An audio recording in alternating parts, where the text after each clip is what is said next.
Fuentes de derecho. El término fuente de derecho designa todo lo que contribuye o ha contribuido a crear el conjunto de reglas jurídicas aplicables dentro de un Estado. Utilidad de las fuentes de derecho. Las fuentes del derecho sirven para interpretar las normas que han de ser aplicadas. Fuentes del derecho romano. En total son 7 las fuentes del derecho romano, también conocidas como fuentes de Gallo. Estas tienen el poder de guiar tanto las leyes como la creación de las nuevas.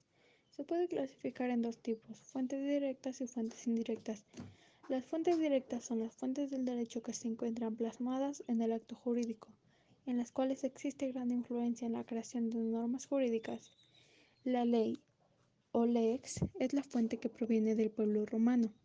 Anteriormente se hacían reuniones para crear las legislaciones y se llamaban al pueblo romano para hacerlas posibles. Plebiscitos.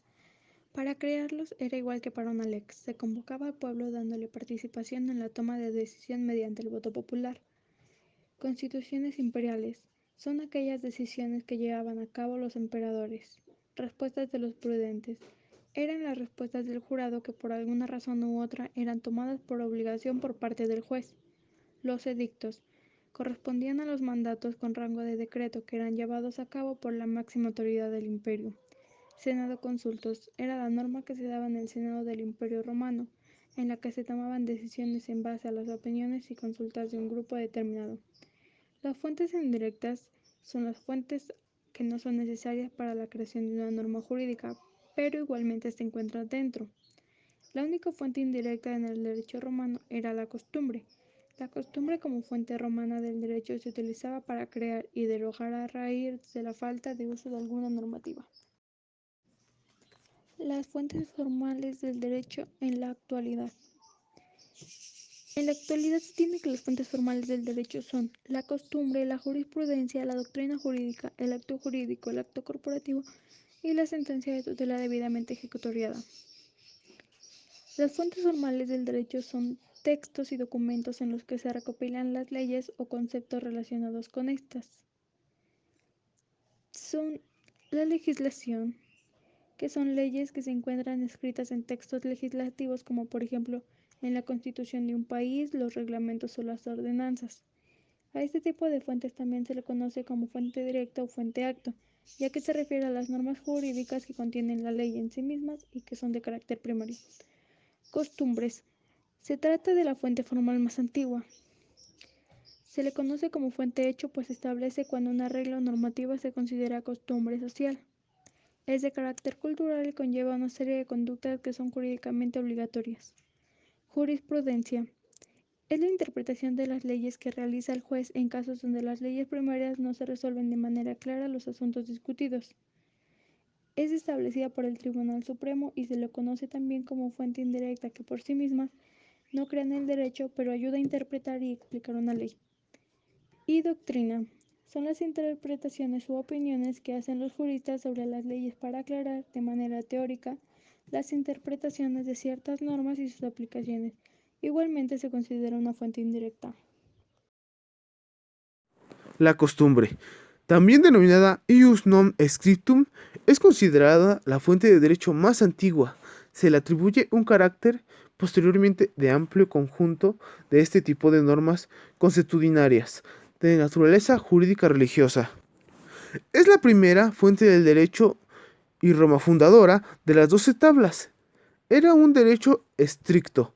La costumbre y la jurisprudencia se constituyeron en la única fuente formal del derecho monárquico y durante 60 años del republicano. La costumbre es la voluntad popular espontáneamente expresada a través de cierto tiempo, no interviniendo en su elaboración con la autoridad y que no se establece por códigos o recopilaciones legales, pero por otro lado puede redactarse y ordenarse sin afectar su carácter no escrito para que el elemento objetivo material de la costumbre deba cumplir con los requisitos siguientes como determinada conducta común uso, hábito o práctica, que reitere la conducta y sea observada por personas, consenso general.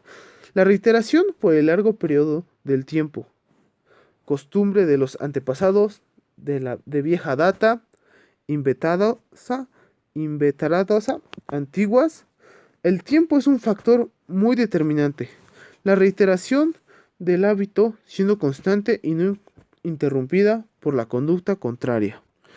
Estos elementos son comunes en el derecho romano y actualmente los elementos son elemento objetivo, que es el uso prolongado y constante; elemento subjetivo, que es el convencimiento para que esa práctica sea obligada jurisprudencialmente.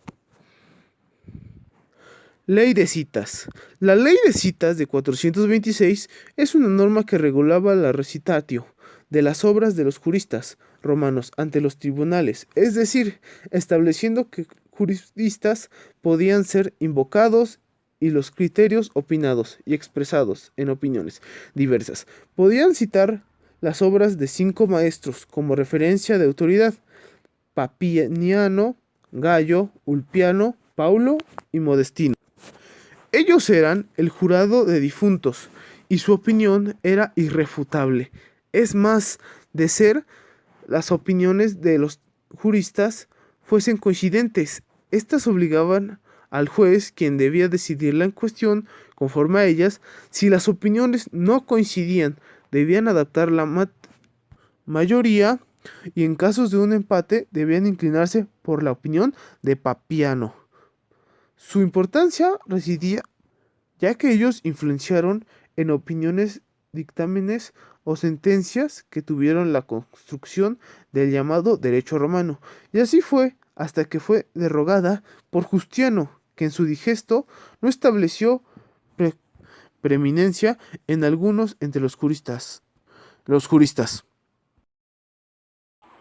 Clasificación de las leyes. Las leyes se clasifican en imperativas, prohibitivas, permisivas y punitivas. Las leyes imperativas son las que imponen a la persona por encima de su voluntad, como llegan a ser el estado civil. Las leyes prohibitivas son las que prohíben determinados comportamientos, como el consumo de drogas. Las leyes permisivas son las que permiten realizar algún acto o reconocen a un sujeto determinada facultad. Son leyes permisivas, por ejemplo, todas aquellas que regulan el ejercicio de un derecho, como el de la propiedad, o todas aquellas que posibilitan celebrar un contrato. La ley permisiva entraña un mandato a todas las personas en el sentido de que respeten el derecho que ellas reconocen al titular del derecho. Por ejemplo, antes el estado de propiedad que ejercía el propietario, el resto de la población tiene un deber de abstención. Los terceros no pueden perturbar el legítimo ejercicio del derecho por parte de su titular. Y las leyes punitivas son aquellas que castigan, es decir, que imponen una pena, la pena que debe cumplir al faltar a la ley.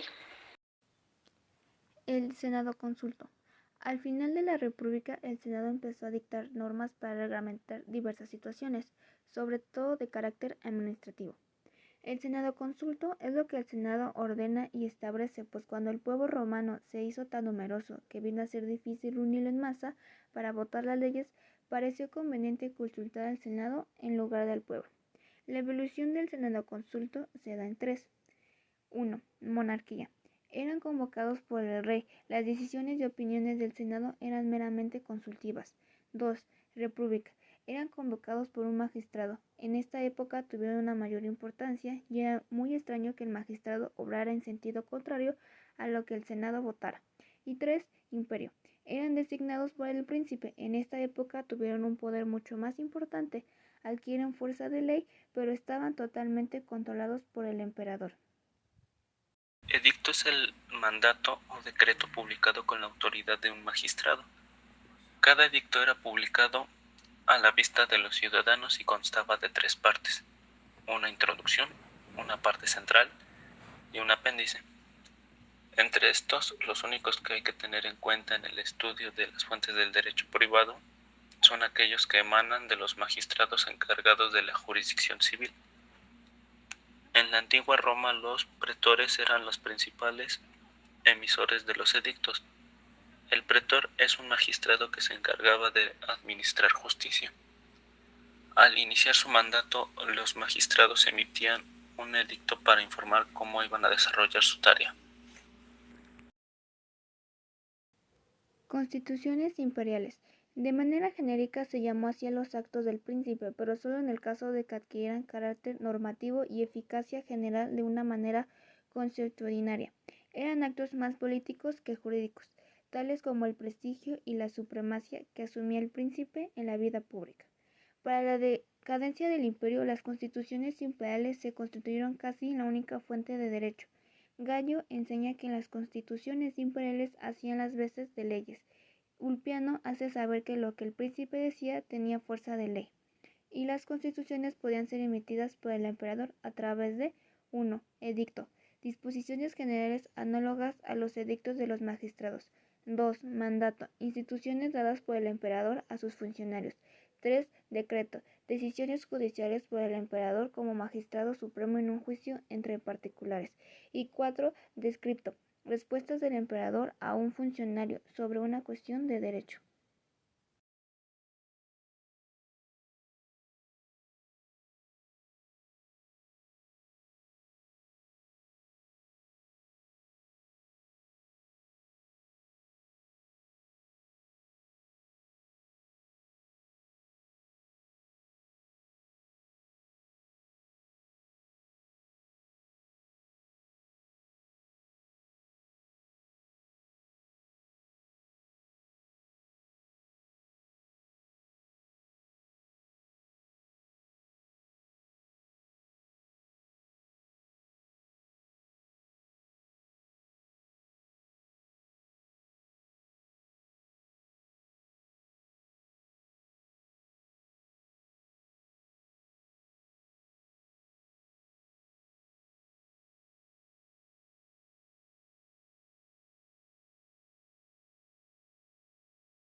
Ley de las 12 tablas. La Ley de las 12 tablas es una codificación cuya finalidad era regir de manera general para todos los ciudadanos romanos, patricios y plebeyos.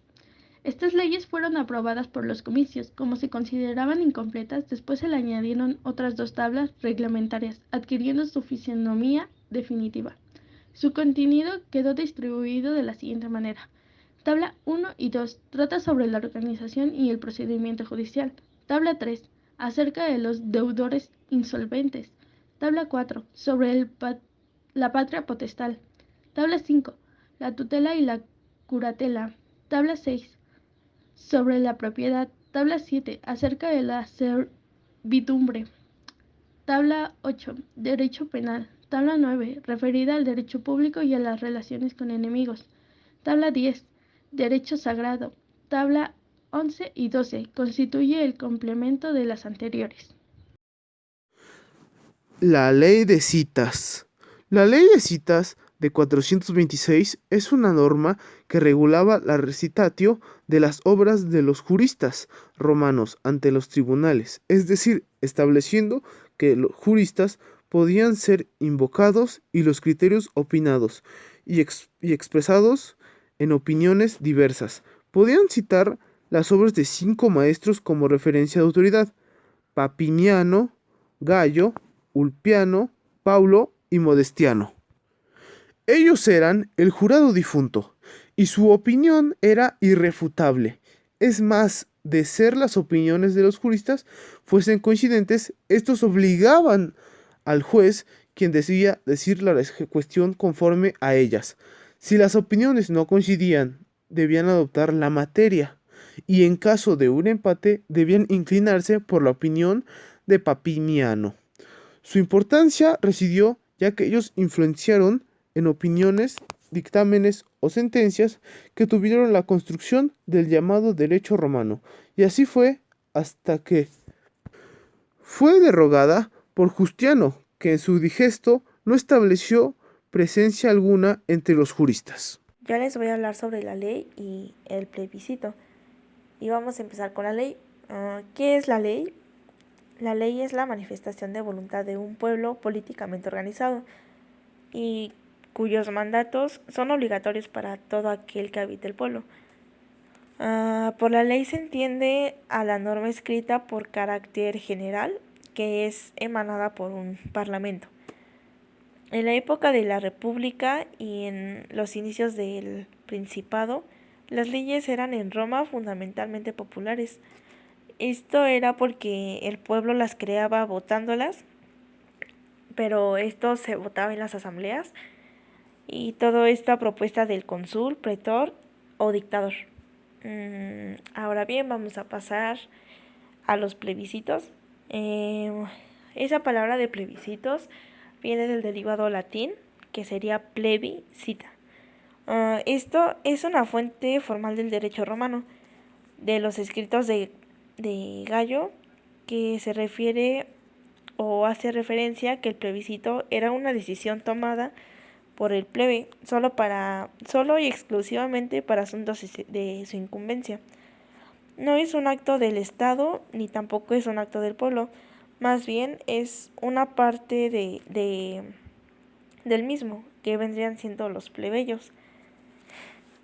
Fueron inicialmente decisiones tomadas por la plebe, que adquirieron mayor relieve progresivamente. En el año 465 a.C., el dictador Quinto Hortensio hizo votar por los cómicos centuriados la ley que obligaba a todos los ciudadanos a acatar a los plebiscitos. Y a pesar de que no se precisaba el asentimiento del Senado, fue generalmente solicitado.